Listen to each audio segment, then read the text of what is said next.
बिस्मिल्लाहिर्रहमानिर्रहीम अस्सलामुअलैकुम। शुरू करती हूँ अल्लाह के पाक और बबरकत नाम से।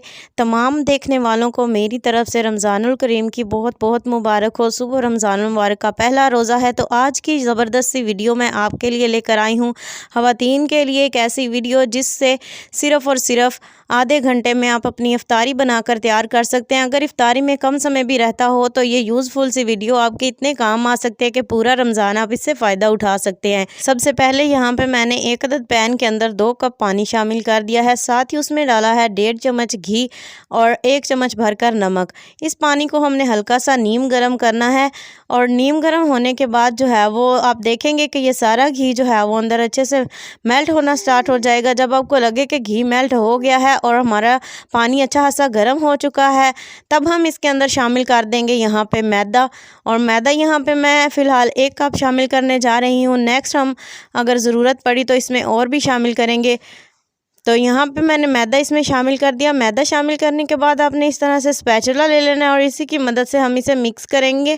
फ्लेम को आप चाहें तो बिल्कुल ज़ीरो पर कर दें। यहाँ पे बिल्कुल लो फ्लेम पर जो है वो हम इसे पकाएंगे। तो यहाँ पे आप देख रहे हैं कि ये हल्का सा ज़्यादा गाढ़ा लग रहा है, तो अब हम इसके अंदर जो है वो आधा कप मज़ीद मैदा शामिल कर देंगे। शामिल करने के बाद जो है वो हम स्पैचुला को इसी तरह से हिलाते रहेंगे और ये कुक होता रहेगा। बस अपने स्पैचुला हिलाते रहना है और इसे जो है वो पैंदे के साथ चिपकने नहीं देना, नहीं तो नीचे वाली सतह इसकी ज़्यादा सख्त हो जाएगी। तो आप देखेंगे कि ये स्पैचुला हिलाते हिलाते ही चंद 1 मिनट में ही अच्छे से ये गाढ़ा होना स्टार्ट हो जाएगा और ये पैंदे को भी छोड़ने लगेगा। तो बस सारी लिक्विड को आपने इसी तरह से इकट्ठा कर लेना है और ये डो की फॉर्म में आना स्टार्ट हो जाएगा। अभी ये कुक्ड बिल्कुल भी नहीं है। इसी तरह से स्पैचुला को हिलाते रहना है और ये देखें अब मैं किस तरह से स्पैचुला हिला रही हूँ। बिल्कुल इसे साथ साथ प्रेस भी करते जा रही हूँ स्पैचुला को, कि ताकि इसमें अगर कोई लम्स वगैरह हो, कोई गुठलियाँ हों, तो वो इसके साथ ही जो है वो ख़त्म हो जाएं और हमारे पास बिल्कुल एक ज़बरदस्त सी स्मूथ सी डो जो है वो बननी चाहिए। तो यहाँ पे आप देख सकते हैं काफ़ी हद तक जो है ये स्मूथ हो चुका था, तो मैंने इसे जो है वो फ्लेम से उतार लिया।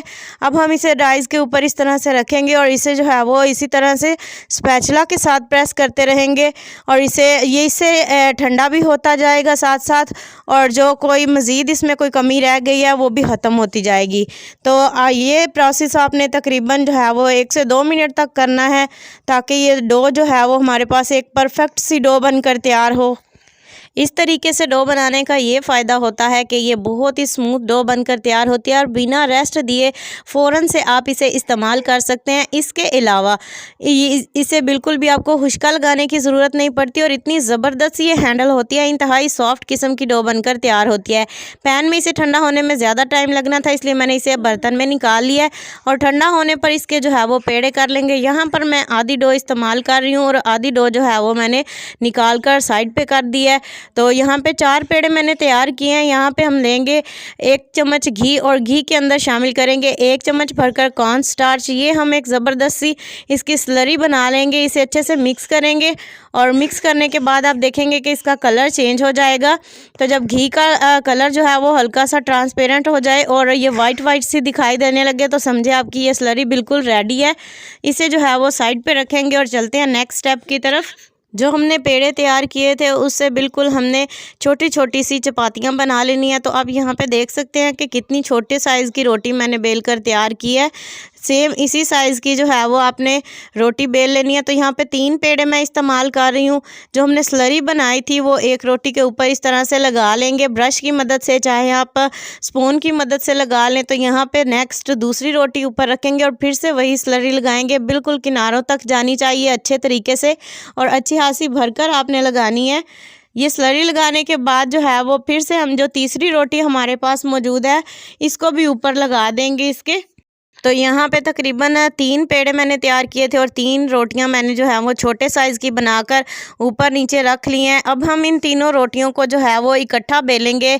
कुछ इस तरीके से नरम हाथों से आपने इसे बेलना है और ताकि ये फिसले नहीं। एक दफ़ा ये अच्छे से सेट हो जाए फिर ये बिल्कुल ज़बरदस्त सी प्रेस हो जाएंगी। जो मैंने आपको डो सिखाई है ये इतनी परफेक्ट डो बनती है, इससे ये रेसिपी जो है वो ज़रा सी भी गड़बड़ नहीं होगी। इतनी यूनिक सी ज़बरदस्त सी रेसिपी बनकर तैयार होगी। आप ट्राई करेंगे तो खुद आप कहेंगे कि ये एक परफेक्ट रेसिपी थी।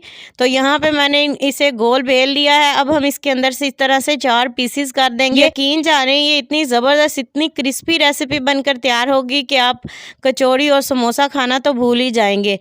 तो यहाँ पे कोई भी स्टफ़िंग आप इसके अंदर लगा सकते हैं, आलू की स्टफ़िंग या फिर चिकन की स्टफ़िंग। बस आपने इस तरह से स्टफ़िंग लगानी है और 1 चम्मच मैदे को पानी में घोलकर जो है इसकी जो है बारीक सा लिक्विड तैयार कर लेंगे। ये लिक्विड लगाकर या आप पानी चाहें तो पानी लगाकर जो है वो इसे अच्छे से बंद कर लेंगे। तो ये देखें बहुत ही ज़बरदस्त हमारे ये समोसा टाइप बनकर तैयार हो चुके हैं और इनकी बहुत ही ज़बरदस्त सी शेप बनी है। इसके अलावा जब ये फ्राई होने के बाद इसकी लेयर्स बनेंगी तो वो और भी ज़्यादा इंटरेस्टिंग और बहुत ही क्रिस्पी बनकर तैयार होंगे। तो यहाँ पर मैंने 1 अदद फोक ले लिया जिसकी मदद से जो है वो इसके ऊपर थोड़ा सा डिज़ाइन क्रिएट कर लेंगे। तो यहाँ पे मैंने इसकी बैक साइड पे जो है वो हल्का सा डिज़ाइन क्रिएट कर लिया है। एक तो ये परफेक्ट तरीके से सील हो गए हैं और बहुत प्यारा सा इनके ऊपर डिज़ाइन भी बन गया है। इनको फ्राई करने के लिए ऑयल को मैंने हल्का सा गर्म किया था और फिर इसके अंदर जो है वो मैंने यहाँ पे ये सारे स्नैक्स डाल दिए हैं। अब हम जो है वो इसे एक साइड से अच्छा सा गोल्डन कलर आने पर जो है वो इनकी साइड तब्दील कर देंगे और फिर से इन्हें पकने के लिए रख देंगे। अगर आप चाहें तो आप इसे ज़्यादा से ज़्यादा घी में भी फ्राई कर सकते हैं, लेकिन कम घी में मैं आपको इसलिए बता रही हूँ ताकि आप इसे इस तरह से बनाकर जो है वो बजट फ्रेंडली रेसिपी को बना सकें।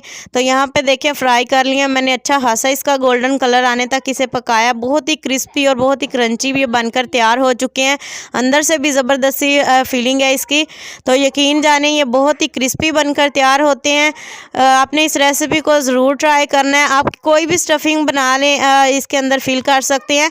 बस मैंने मेन रेसिपी आपके साथ डो की शेयर की है। आप कोई भी शेप इसकी समोसा की बना सकते हैं। उम्मीद करती हूँ आपको वीडियो पसंद आई होगी। वीडियो रेसिपी अच्छी लगी हो तो लाइक करें, शेयर करें। इंटरेस्टिंग वीडियोस के लिए चैनल को सब्सक्राइब करें। नेक्स्ट वीडियो तक के लिए अल्लाह हाफ़िज़।